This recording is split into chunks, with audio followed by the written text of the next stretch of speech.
В Уфе стартовала Всероссийская детская фольклориада. Об этом поговорим сегодня в программе интервью. Я представляю гостя в студии Тамара Пуртова, директор Государственного российского дома народного творчества имени Поленова. Тамара Валентиновна, здравствуйте. Здравствуйте. Итак, фольклориада открылась, фольклориада началась. Какое впечатление, какое настроение, какой настрой? Настрой, настроение, как и на предыдущих двух. Радость со встречи ребят, радость от того, что они могут продемонстрировать традиции своего региона широкой публике, что они найдут здесь новых друзей, что они получат заряд для новых творческих своих успехов. А почему выбор пал именно на Уфу? Вообще Уфа для Всероссийской детской фольклориады на самом деле символический город, правда? Символично. Символично еще и потому, что, вот я вам секрет открою, что идея вообще проведения Всероссийской детской фольклориады родилась после того, как мы здесь провели Всемирную. Когда там всего один коллектив представлял страну, а мы знаем, какое богатство у нас творческих коллективов по России. И тогда вот мы придумали этот проект. Потом он осуществился в год культурного наследия народов России и пошел шагать по стране один раз в 2 года. И вот сейчас, 5-летний юбилей проведения Всемирной, он пришел наконец-то, скажем так, на родину своей идеи, сюда, в Башкирию.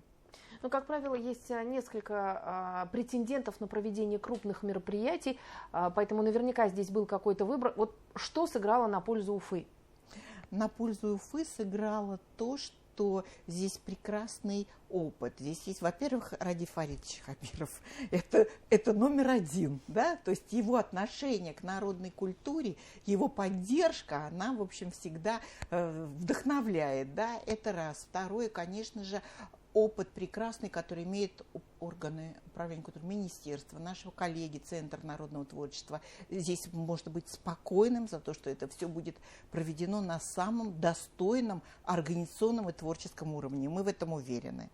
Плюс сама по себе многонациональная республика, наверное, это один из тоже таких ключевых факторов, который сыграл именно на пользу проведения фольклориады в Уфе. А вы знаете, что у нас каждый регион, если вы так внимательно посмотреть на него, то каждый начинает говорить, что, вы знаете, у нас больше 100 национальностей, поэтому тут выбор не обусловлен этим обстоятельством, потому что у нас даже, скажем так, в центре России, да, как бы, казалось бы, чисто русские регионы тоже вот до 100 национальностей привечают на своей территории. Сколько регионов сегодня принимает Уфа фольклориада? Вообще мы остановились на цифре 80. У нас тоже было возможности не безграничные, все-таки детей и так более 1000, и поэтому вот это была цифра, которая, скажем так, и мы стремились ее выполнить, но буквально, вы знаете, несмотря на такие сложности, которые сегодня нам создаются вот, да, из-за перелетов, возможностей и других, то у нас все-таки вот 78 сегодня вот здесь принимает участие в открытии, в шествии, хороводе, который сегодня начал наш праздник большой, но все равно это как бы большая очень цифра. Ну вот Севастополь, да, который не смог приехать, они там просто плачут и рыдают, но что поделать. Такая сегодня жизнь, что пришлось отказаться от поездки сюда. Ну, в принципе, все с большим желанием, и самые отдаленные. Но ведь у нас здесь и Камчатка, и у нас здесь и, значит, Ямало-Ненецкий округ. То есть смотри на карту и только, так скажем, переводи взор. Какие коллективы, я имею в виду, какие направления представляют коллективы, и, может быть, как их отбирали? Отбирали по видео, отбирали по заявкам, отбирали очень серьезно, потому что, конечно, жанровое разнообразие мы дали. Это может быть и песня, это может быть танец, это может быть обрядовые истории, это может быть инструментальная музыка, но все это должно быть народное, национальное. То есть и должно это быть представлено так, чтобы это было, конечно, интересно зрителю. Вот какие бы вы порекомендовали, может быть, зрителю площадки, или на какие коллективы обратить внимание? Ой, нет, никогда. Для меня они все одинаково хороши, одинаково прекрасны, одинаково любимы и уважаемы. то, что здесь, это лучшие из лучших. Это я вам точно говорю. Поэтому, когда бы зритель не пришел на главную сцену на Советской площади каждый день, пришел в парке завтра, в 4 парках будут площадки, ему всегда будет интересно, и он всегда останется доволен. Это я вам гарантирую абсолютно. Фольклориада с каждым годом меняется? Может быть, какие-то есть перемены? Может быть, стало больше коллективов приезжать? Ну, в самом деле, ваша цифра выше, чем предыдущие. Но если говорить о схеме, то схема у нас одна. Вот открытие, хоровод, шествие, концерты на площадках других, да, закрытие торжественное. Что особенного здесь? Особенного выставка, которая сегодня открылась в Национальном музее. Прекрасная выставка. Но у вас и музей прекрасный, там другого не может быть. Это выставка, которая показала события, прошедшие всемирные, да, оставшиеся маски, подарки, которые были, так скажем, вот это было тоже очень детям интересно. Там и другая сделана, кукла тоже великолепна. То есть это вот на них ориентировано. Такого не было в рамках фольклориады. И, пожалуй, то, что по вечерам, после концертов фольклориады, после выступлений детей, будут такие часовые концерты, как бы мы сейчас говорят вот это слово хедлайнеры, я не очень люблю эти английские термины, но это, скажем так, любимые детьми артисты, которые, с одной стороны, вроде бы эстрадные, с другой стороны, очень активно используют как раз вот фольклор, как раз народную культуру, которую они, вот, скажем так, в современной обработке выносят на сцену. Это вот сейчас уже Марина Девятова, а завтра ваша звездная Аюла, и послезавтра Зайнетдин. Дети вот очень довольны, потому что для них это вот подарок для них. Тамара Валентиновна, фольклориада, что это? Фестиваль, конкурс или вот нечто большее, как думаете?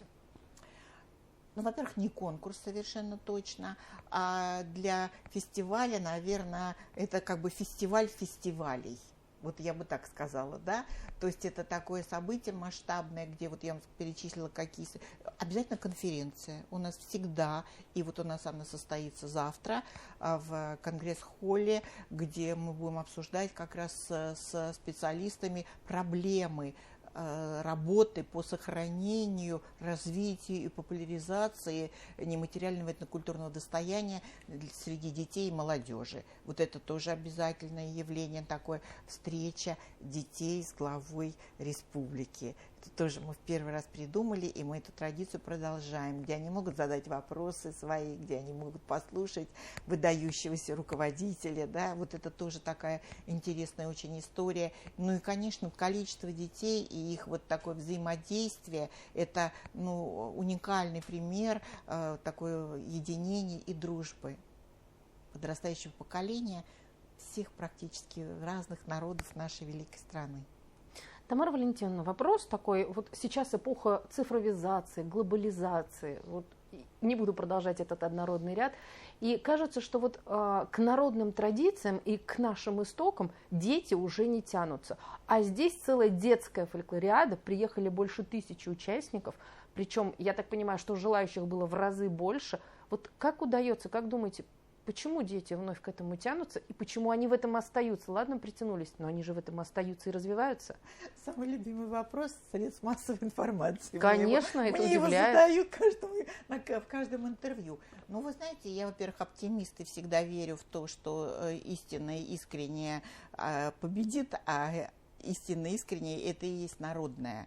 Да, во-вторых, все-таки, вот, может быть, это засилие гаджетов, оно вообще сделало свое дело, потому что человек рано или поздно устает от этой искусственности, от этой какой-то обилия информации, ему хочется чего-то такого настоящего, самобытного, да, и вот это настоящее самобытное и есть то, вот, о чем мы с вами сегодня говорим, и есть вот народная культура, конечно. И вот интерес к своим корням проявляется постепенно, но он нарастает, интерес к своей родословной, а это все связано традиции, обычаи, проведение праздников. И, конечно, наша работа наша и работа наших центров народного творчества, которые сегодня в каждом субъекте Российской Федерации сохранилась эта система, мы этим горды, и они работают на это, на проведение этих праздников, на возрождение, на проведение мастер-классов, на популяризацию среди детей и молодежи как раз вот этих искорок традиций, может быть, пусть сначала в обработке современной, а потом к естественной среде возвращаясь. И весь этот комплекс, он, собственно говоря, все-таки делает свое дело. И вы видите результат. Не надо ориентироваться никогда на мегаполисы, надо ориентироваться на Россию. А Россия есть это Башкортостан, Татарстан, Чувашия, Ямало-Ненецкий, Камчатский край, Белгородская, Липецкая, Курская и так далее. Ведь наши вот приграничные, им как сейчас тяжело, как им сейчас трудно и тяжело. Они ведь все приехали. Они все приехали, и они все ведут эту работу. Они ее как бы сердцем и душой, и не мыслят себе без нее, и другого не мыслят. Означает ли это, что фольклориада, проведение фольклориады, детской фольклориады в эти дни, когда идет спецоперация, все же оправдано и имеет смысл? Конечно. Я считаю, что мы всегда, даже в тяжелые минуты жизни, даже в Великой Отечественной войне или какой-то, все равно народ всегда и стремился, и тянулся к творчеству, и вдохновлялся этим, народными традициями. Конечно же, наши вот те же приграничные, они обслуживают просто как фронтовые бригады, и бойцы наши очень благодарны как раз за это, потому что это не какой-то там, знаете, веселье в момент печали. Нет, у нас и печаль всегда будет светлая, и всегда у нас есть оптимизм и вера в победу, и вера в будущее. И народная культура – это, в общем, платформа, да, это как бы есть та земля, которая рождает героев. А на этой земле традиция имеет огромную весомую роль. Тамара Валентиновна, спасибо огромное, что вы пришли сегодня к нам в студию, поделились с нами своим впечатлением, рассказали о том, чем удивит нынешняя фольклориада. Я надеюсь, что все пройдет отлично. И действительно, наверное, вот с фольклориадой, вот и на таких мероприятиях тоже начинается любовь к родине. Это то, о чем мы говорим, о патриотизме. Конечно, вы абсолютно правы, потому что можно просто говорить о ценностях духовных, а можно делать вот это дело. И это дело, оно и воспитывает, и сохраняет те самые традиционные духовно-нравственные ценности, которые нам так сегодня необходимы. Вы абсолютно правы. Это есть две стороны как бы одной медали. Спасибо огромное. Вам спасибо. Это была программа «Интервью». Спасибо, что были с нами.